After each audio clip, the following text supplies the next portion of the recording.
Hello everyone, I am किरण नेगी और ये है class 4 basic concept of chemistry का क्लास 2 है। लास्ट क्लास में कल यानी हमने क्या देखा था, बेसिक इंट्रोडक्शन किया था जिसमें हम लोगों ने कुछ नई नई बातें सीखी होंगी, कुछ आप लोगों ने रिवाइज ही किया होगा, पुराना आपको पता था होगा। आज की क्लास में बेसिक कॉन्सेप्ट ऑफ केमिस्ट्री के हम कुछ उन टॉपिक्स को करेंगे जिनके न्यूमेरिकल्स आपके लिए बहुत ही इंपॉर्टेंट है। ठीक है, ये इंपॉर्टेंट आप लोगों के एग्जाम के लिए हो सकते हैं, फ्यूचर एग्जाम्स के लिए हो सकते हैं। आप समझ रहे हो मैं किस बारे में बात कर रही हूँ? करेक्ट। तो पहला टॉपिक क्या हमारा? पहला टॉपिक जो है दैट इज एम्पिरिकल फॉर्मूला। क्या है?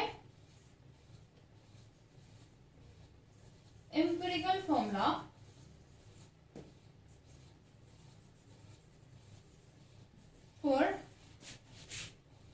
For molecular formula.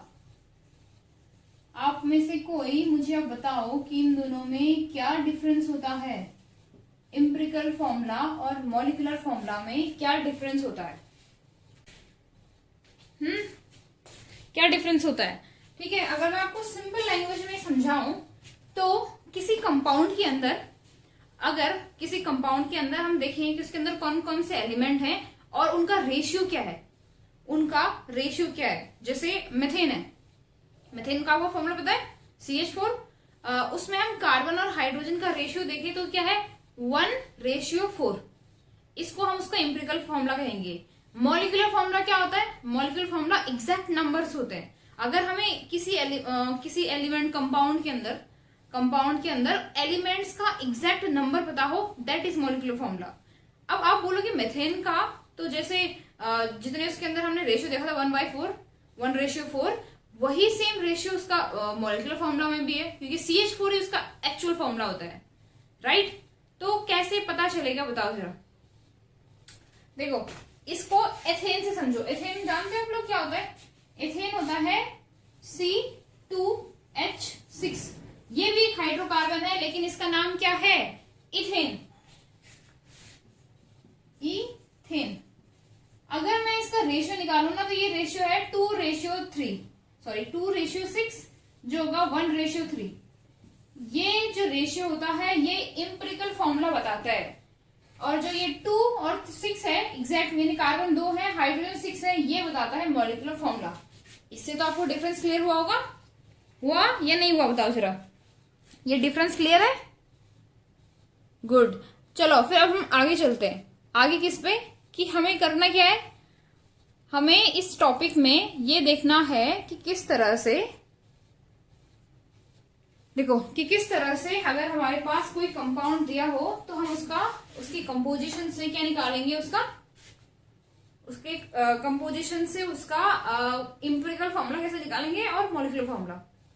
ये हमारे आज की पहला टॉपिक है। ठीक है, तो स्टेप बाय स्टेप हम लोग देखेंगे कि किस तरह से हम लोग empirical formula and then molecular फॉर्मूले को क्या करते हैं, डिराइव करते हैं। तो सबसे पहले देखो, इसमें बहुत सारे स्टेप्स हैं। तो स्टेप फर्स्ट क्या होता है? इसमें हमारे पास जो कंपोजिशन दिया होता है वो परसेंटेज में दिया होता है। ठीक है, फॉर एग्जाम्पल कार्बन इतना परसेंटेज है, हाइड्रोजन इतना परसेंटेज है। तो सबसे पहले उस परसेंटेज को हम किस में निकालेंगे? ग्राम में। तो सबसे पहले क्या होगा? कन्वर्ट परसेंटेज इनटू मास लिख सकते हो। इसको अच्छे से समझने के लिए एक क्वेश्चन में यहां पर लिख देती हूँ, उसको हम स्टेप बाय स्टेप साथ में सॉल्व भी करेंगे जो स्टेप बता रहा है। इससे आपको क्या हो जाएगा, इजी होगी, आसानी होगी। ठीक है, एनसीईआरटी का एक क्वेश्चन मैं इसमें डाल रही हूँ और लिख रही हूँ, आप देखना जरा इसको। क्वेश्चन में यहां पर लिख देती हूँ दैट अ कंपाउंड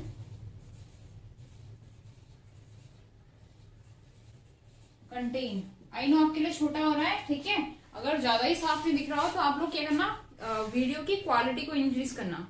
छोटा मैं इसलिए लिख रही हूँ क्योंकि हमें बहुत सारे स्टेप को इसमें समझाना है, तो अगर हम इधर लिखेंगे तो परेशानी आएगी। देखो, contain 4.07% of hydrogen, 4.07% of hydrogen and then 24.27% of carbon and 71.65% of chlorine. ये तीन चीजें हैं, तीन चीजों का क्या दिया है हमें, परसेंटेज दे रखा है। फिर वो कह रहे हैं कि इसका जो मोलर मास आया कंपाउंड का, molar mass of compound is 98.96 gram. What are the empirical and molecular formula?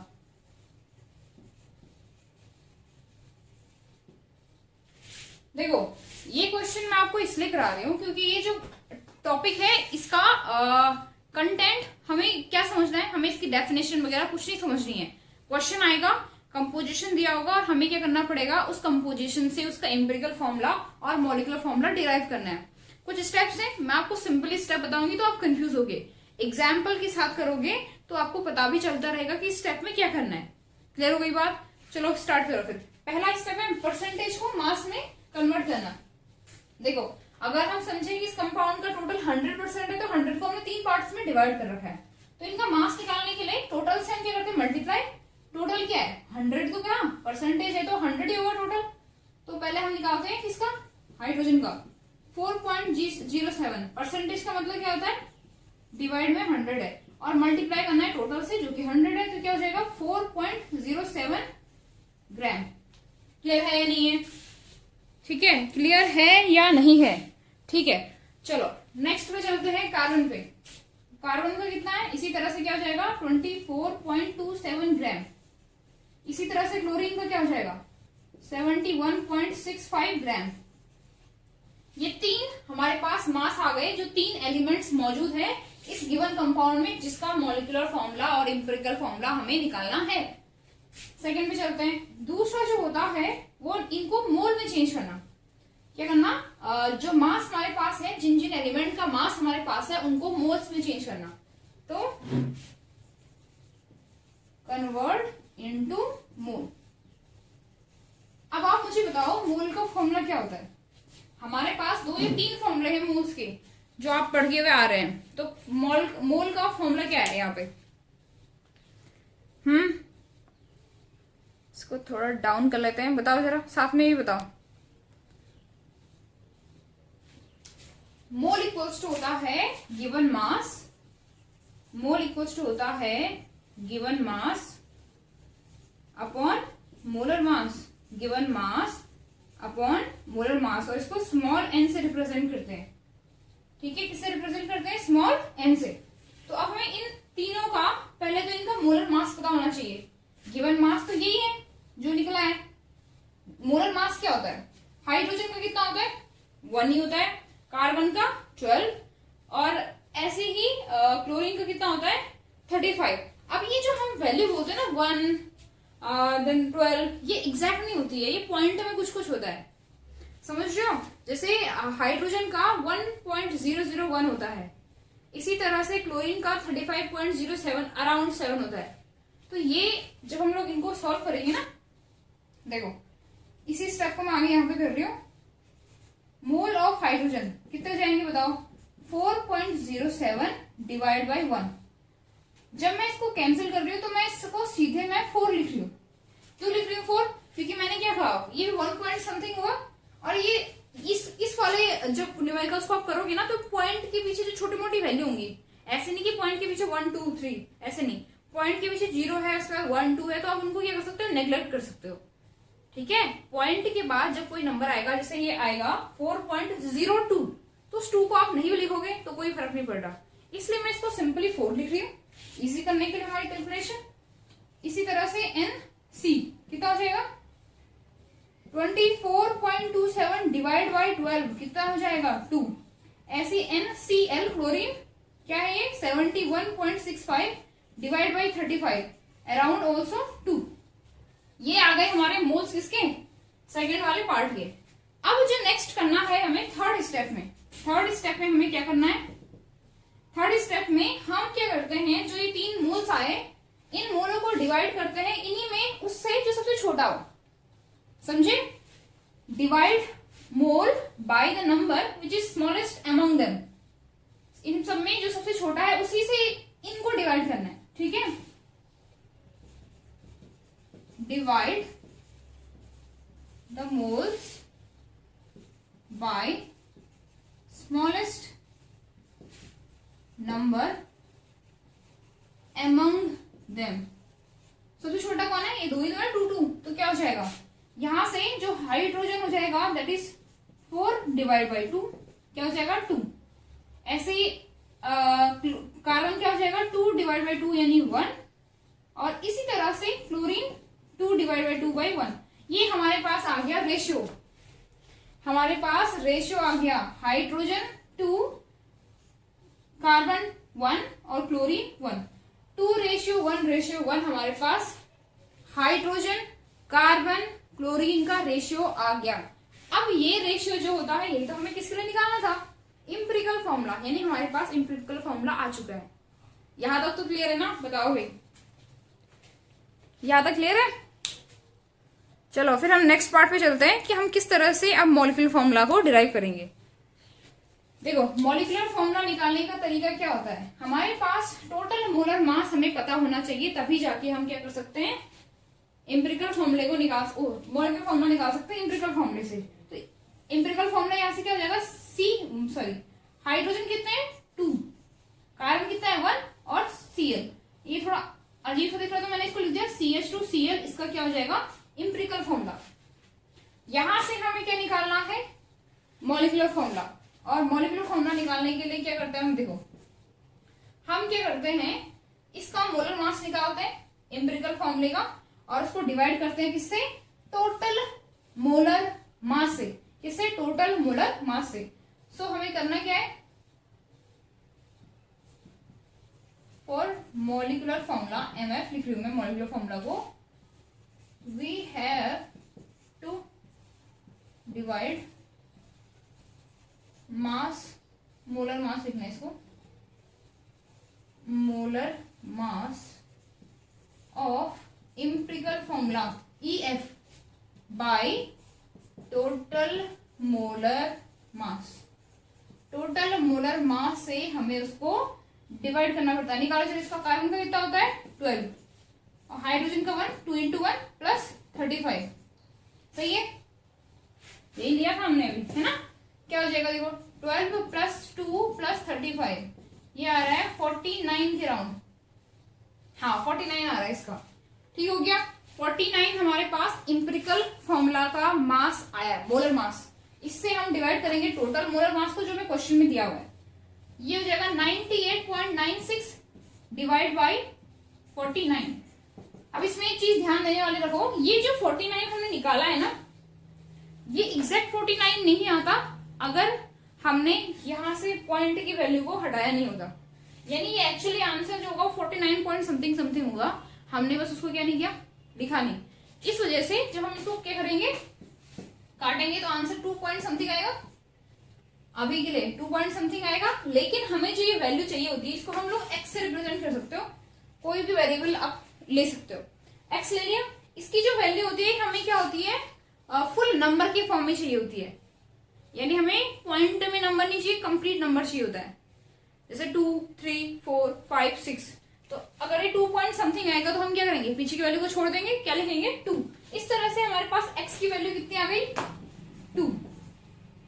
इस 2 का आप देखो क्या करेंगे कि मॉलिक्यूलर फॉर्मूला बन जाए। इंपेरिकल फॉर्मूला क्या था हमारा CH2Cl, उससे इस x को मल्टीप्लाई कर देंगे, क्या बन जाएगा C2H4Cl, and that is our molecular formula. That is our molecular formula. It's not that much difficult. समझ में आया, केवल 4 स्टेप में हम लोग किसी कंपोजिशन से, किसी कंपाउंड के कंपोजिशन से उसका empirical as well as molecular formula derive कर लेंगे। क्लियर हुई बात, आई होप आपको समझ में आया हो। चलिए फिर अपने नेक्स्ट टॉपिक पे चलते हैं। इसकी क्वेश्चंस मैं आपको दूंगी, देखते हैं वीकेंड तक देख रहे हैं, नहीं तो अभी फिलहाल के लिए नेक्स्ट टॉपिक करते हैं, दैट इज साइंटिफिक नोटेशन। सो हमारा टॉपिक है नेक्स्ट साइंटिफिक नोटेशन। देखो केमिस्ट्री के अंदर अगर आप लोगों को याद, अपने स्पीड ऑफ लाइट पढ़ा होगा फिजिक्स में, या कुछ इस तरह के नंबर्स देखे होंगे जिनको क्या होता है 10 के पावर में लिखा रहता है। तो होता यह है कि अगर हम डेटा कैलकुलेशन को देखें तो यहाँ बहुत छोटे से छोटे और बहुत बड़े से बड़े नंबर यूज होते हैं। उन कैलकुलेशन उन डेटा को इजी करने के लिए हम साइंटिफिक नोटेशन को यूज करते हैं। क्या है साइंटिफिक नोटेशन? जैसे मेरे पास कोई नंबर दिया है, अब अगर देखोगे इसको ऐसे तो डर लग जाएगा, है ना। हम इसको इजी करने के लिए क्या करते हैं, हम इसको लिख देते हैं 1 मल्टीप्लाई बाय 10 की पावर। अगर तुम पॉइंट को खिसकाते हो लेफ्ट से राइट की ओर, कहां से? लेफ्ट से राइट की ओर, तो क्या होगा 1 2 3 4 5 6 7 8 9 10 की पावर -9। जो जितना पॉइंट को खिसकाया, जितने डिजिट से पॉइंट को खिसकाया, उतना वो 10 की पावर में माइनस में चला जाएगा। लेकिन अगर ऐसे ही हमारे पास ये नंबर है कोई और हम इसको किधर को खिसका रहे हैं? लेफ्ट की तरफ, तो नंबर किस में जाएगा? बताओ कितने, कहा पॉइंट को हम क्या कर रहे हैं? राइट से लेफ्ट की तरफ ला रहे हैं। 1 2 3, यहाँ पे होगा पॉइंट, कोई डिजिट है ना, तो लास्ट में हम उसको पॉइंट लिख सकते हैं। पॉइंट का कोई वैल्यू तो होता नहीं है वहां पे, तो यहाँ पे होगा पॉइंट 1 2 3 4 5 6 लेके आ गए मैं, तो इसको मैंने लिख दिया 1। तुम इजी करने के लिए इसको 1.0 लिख लो, 10 की power 6। That is called scientific notation. ये देखा तो होगा कभी, पर कभी सोचा नहीं होगा ना। तो साइंटिफिक नोटेशन एक्चुअली करता क्या है, ये हमारे डेटा को, नंबर्स को इजी करता है, उनकी स्टडी करने में, उनको लिखने में हमारे लिए चीजें इजी करता है। That is scientific notation. Clear हो गई बात? अब इसके बाद देखो कि हम किस तरह से कैलकुलेशन में इसको यूज करेंगे, किस तरह से कैलकुलेशन में हम साइंटिफिक नोटेशन को यूज करेंगे। फॉर एग्जाम्पल हमें इस तरह के नंबर है, उनको ऐड करना है, एडिशन, या करना है सब्सट्रैक्शन, माइनस करना है। दोनों का तरीका एक ही है। जैसे मेरे पास ये नंबर है 2 मल्टीप्लाई बाय 10 की पावर 3, इसको प्लस करना है यानी ऐड करना है मुझे, ये 10 की पावर 3 इसके ऊपर है, ठीक है। एंड 3 मल्टीप्लाई बाय 10 की पावर 4। देखो इसको सबसे इजी तरीका है इसको करने का कि हम उन 10 की पावर्स को एक जैसा कर दें, फिर हम उनको कॉमन लेके बाहर निकाल लें, फिर हमें जो प्लस करना माइनस करना हम अपने हिसाब से करेंगे, ठीक है। बट प्रॉब्लम ये है कि बाहर कॉमन तब लेते हैं हम कोई भी चीज जब कॉमन सेम चीज हो। ये 10 की पावर 3, ये 10 की पावर 4 है, तो मैं इस 10 की पावर 4 को 10 की पावर 3 में कन्वर्ट कर दूं, कैसे होगा? ये है अभी इस टाइम पे 3 इंटू 10 की पावर 4, मुझे एक जीरो कम करना है, तो एक जीरो में 30 करके लिख दूंगी इसको, हो गया। क्या बन जाएगा? 2 इंटू 10 की पावर 3 प्लस 30 इंटू 10 की पावर 3। 10 की पावर 3 गया बाहर, 2 प्लस 3 क्या हो जाएगा? 2 प्लस 30 क्या हो जाएगा? 32 इंटू 10 की पावर 3। इजी और नॉट? सही है। ये और सेम चीज आप माइनस में भी कर सकते हो, सब्ट्रैक्शन में। माइनस में करके नहीं दिखा रही, मैं आपको दिखाती हूँ जब हमारे पास माइनस में हो तब क्या होता है। ये सेम चीज अगर हमारे पास ये पावर माइनस में होता, 2 इंटू 10 की पावर 3 प्लस 3 इंटू 10 की पावर 4, लेकिन ये क्या है? माइनस में होते, तो हमारे कैलकुलेशन पे क्या इफेक्ट पड़ता? तब हम क्या करते? 3 इंटू 10 की पावर 4 को किसी को भी चेंज कर सकते हो। इट्स नॉट नेसेसरी कि आपको ये लेना है, ये लेना है, मर्जी आपकी। इसको मैं कैसे 10 की पावर 3 में लाऊं? इस बार तो मैंने यहाँ पे एक जीरो बढ़ाया, इसमें क्या होगा? जो पॉइंट यहाँ पे हो इधर को खिसकेगा। ध्यान से देखो, यहाँ पे पॉइंट यहाँ पे था, 3.0 ले सकते हो मैं इसको, पॉइंट खिसका किधर को? राइट की ओर। जब प्लस था, जब माइनस था तो क्या करेंगे हम? पॉइंट को यहाँ से इधर को खिसकाएंगे, यानी इस जगह 0.3 नंबर घटना चाहिए, नंबर घटना चाहिए, क्योंकि मैं पावर को बढ़ा रही हूँ, पावर बढ़ा रही हूँ। क्यों बोल रही हूँ मैं तो 4 से 3 में जा रही हूँ, लेकिन माइनस में, माइनस जितना छोटा उतना बड़ा होता है। तो क्योंकि मैं पावर को बड़ा कर रही हूँ तो ये नंबर क्या हो जाएगा? छोटा।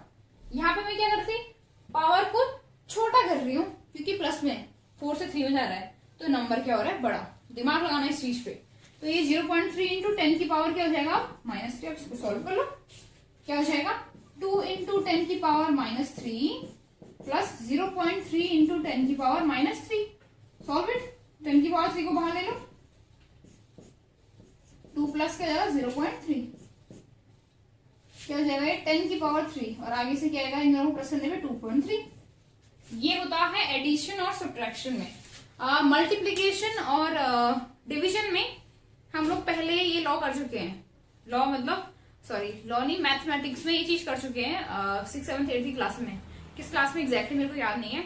उसमें हमने चीज सीखी थी कि जब पावर्स में डिजिट होते हैं, अगर हम उनको मल्टीप्लाई में है वो तो वो ऐड होते हैं, अगर वो मल्टीप्लाई में है तो वो ऐड होते हैं, और अगर वो डिवीजन में है देन वो कैंसिल यानी माइनस घटते हैं एक दूसरे से। अगर 10 की पावर 3 इंटू 10 की पावर 3 है तो ये हो जाएगा 10 की पावर 6। आगे कोई डिजिट होगा वो आप अकॉर्डिंग कर लेना, लेकिन अगर 10 की पावर 3 और 10 की पावर 3 डिवाइड में है तो आपस में कैंसिल आउट जाएंगे, आंसर बनाएगा। क्लियर होगी बात। और अगर माइनस में तब भी सेम होगा, प्लस माइनस से कोई फर्क नहीं पड़ता। बस फॉर्मूला क्या होता है, 10 की पावर m इंटू 10 की पावर n इक्वल्स टू 10 की पावर m प्लस n। जुड़ जाएंगे। अगर ये माइनस में है तो तुम इनके आगे माइनस लिख देना, फिर सॉल्व कर लेना प्लस माइनस कितना होता है अकॉर्डिंग टू। सेम ऐसे ही अगर 10 की पावर m अपॉन 10 की पावर n है देन द फॉर्मूला इज 10 की power m minus n, m minus n। I hope आपको दिख रहा हो। चलो हाँ जी, तो सुनना, ये साइंटिफिक नोटेशन के अंदर आता है जिसको हम लोग यूज भी करेंगे। तो ये भी एक इंट्रोडक्शन ही है आप लोगों के लिए, ताकि आप आगे की केमिस्ट्री के लिए तैयार हो। ओके, अब चलते हैं सिग्निफिकेंट फिगर पे। चलो अब हम देख रहे हैं सिग्निफिकेंट फिगर। जब हम लोग केमिस्ट्री के एक्सपेरिमेंट्स में डेटा निकालते हैं, ठीक है, किसी भी एक्सपेरिमेंट का डेटा निकालते हैं तो वो डेटा कभी भी एक्यूरेट नहीं होता। एक्यूरेट किस टर्म में, जैसे हमने निकाला कि मास जो है दैट इज 10.1 है, अगली बार निकाला 10.3 आ रहा है, जबकि जो एक्चुअल था वो क्या था 10.4321 समथिंग। 10.4 भी आता है लेकिन एग्जैक्ट 321 पीछे से आएगा, ऐसा कभी नहीं होता। तो ये इस चीज को हम अनसर्टेनिटी कह देते हैं केमिस्ट्री की लैंग्वेज में। इसको हम क्या कहते हैं, अनसर्टेनिटी। इस अनसर्टेनिटी को नापने वाला जो नंबर्स होते हैं दैट इज सिग्निफिकेंट फिगर। यानी सिग्निफिकेंट फिगर वो नंबर हैं जो उस अनसर्टेनिटी को, केमिस्ट्री में जो एक्सपेरिमेंट के अंदर अनसर्टेनिटी है उसको मेजर करते हैं। ठीक है, तो मैं इसको डेफिनेशन के साथ लिखती हूँ, आप लोगों को नोट करना कर सकते हो। That is not very much important. That significant figure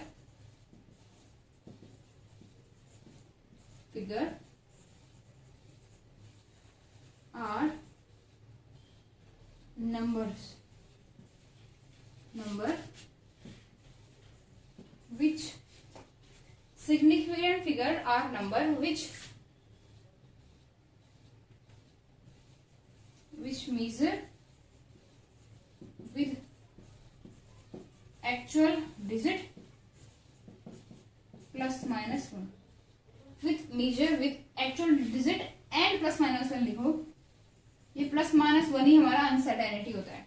ऐसा नहीं होता सिग्निफिकेंट फिगर को ना पाए हम कह सकते हैं, कैलकुलेट किया जाता है, उनको डिटेक्ट किया जाता है, साथ ही में उसमें एक्चुअल भी आ रहा होगा, उसमें हम लिख देते हैं प्लस माइनस 1। यही प्लस माइनस 1 हमारा अनसर्टेनिटी है, दैट इज सिग्निफिकेंट फिगर। हमारे पास जो क्वेश्चन आते हैं वो इसको मेजर करने के आते हैं। हमारे पास डिजिट दे रखे होंगे, बताओ कितने सिग्निफिकेंट फिगर है, तो उसके लिए आपको कुछ लॉस पता होने चाहिए, रूल्स पता होने चाहिए। तो हम एक एक करके वो रूल्स देखेंगे। ठीक है, रूल्स किस चीज के, सिग्निफिकेंट फिगर को मेजर करने के लिए। यहां पे देखेंगे हम रूल्स। ठीक है, सो फर्स्ट रूल क्या है इसके लिए, रूल नंबर 1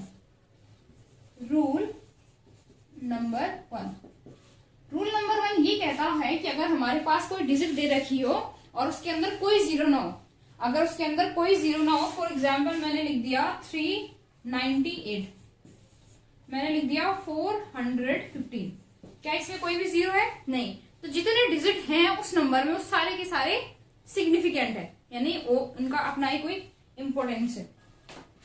क्या कहेंगे, all digit in non zero are significant. Clear होगी बात। ये था रूल नंबर 1, सिंपल है। रूल नंबर 2 पे चलते हैं। रूल नंबर 2 है ऐसे नंबर जिनके मिडिल में जीरो आता है, जिनके मिडिल में जीरो आते हैं, लाइक 201, 20.1, 2.05, इनके मिडिल में जीरो आ रहा है, चाहे वो पॉइंट के लेफ्ट आए राइट आए, लेकिन डिजिट के बीच में आए, वो सारे के सारे क्या होते हैं, सिग्निफिकेंट। द जीरो विच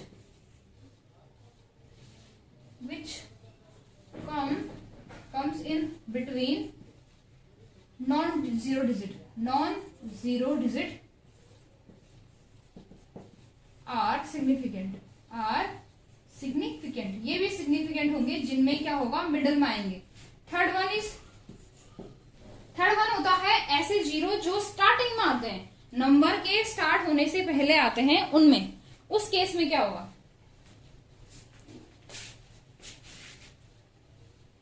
हवा चल रही है, तूफान आ रहा है, तूफान, ठीक है, तूफानों के बीच में आप सिग्निफिकेंट फिगर को पढ़ रहे हो। So third one is if the zero जो कि नंबर के डिजिट के पहले आते हैं, फॉर एग्जाम्पल 0 2 2.1 ही लिख लो, ऐसा सही नहीं लग रहा है नंबर, देखो 0.2 ये तो सही लग रहा है, 3.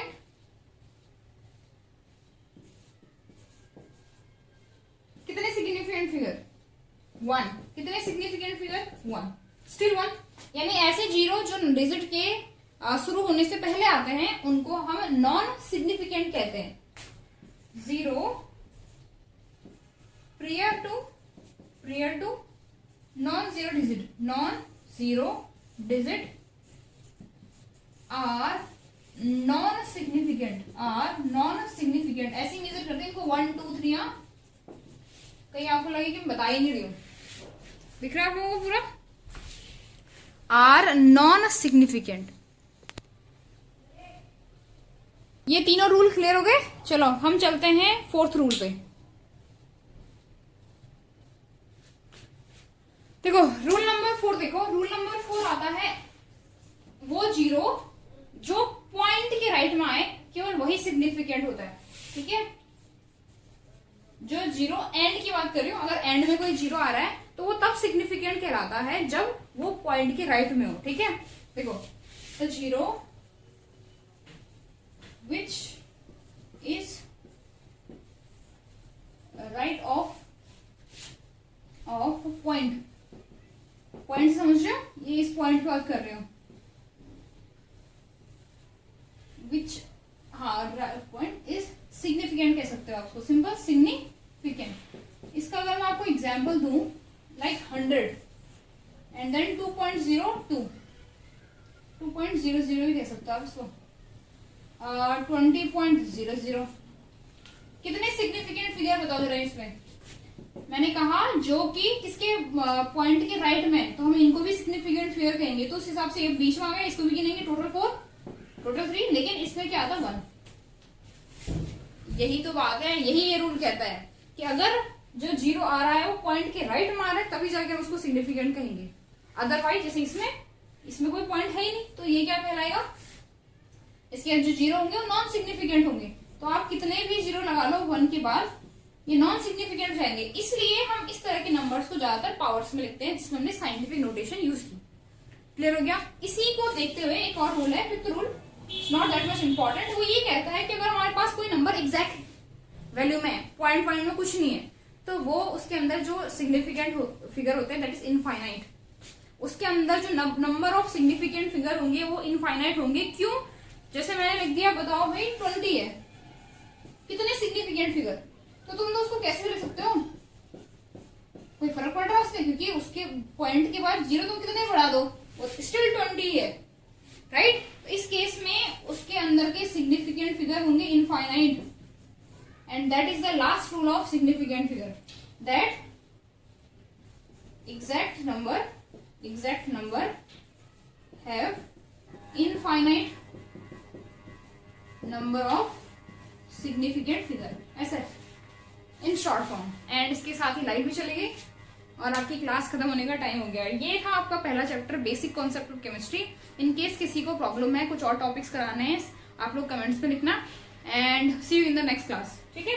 आई होप आपको क्लियर हुआ हो, नहीं भी हुआ हो देन ऑल्सो कमेंट बताना मुझे, हम देखते हैं इसको क्या कर सकते हैं, ठीक है। बाय।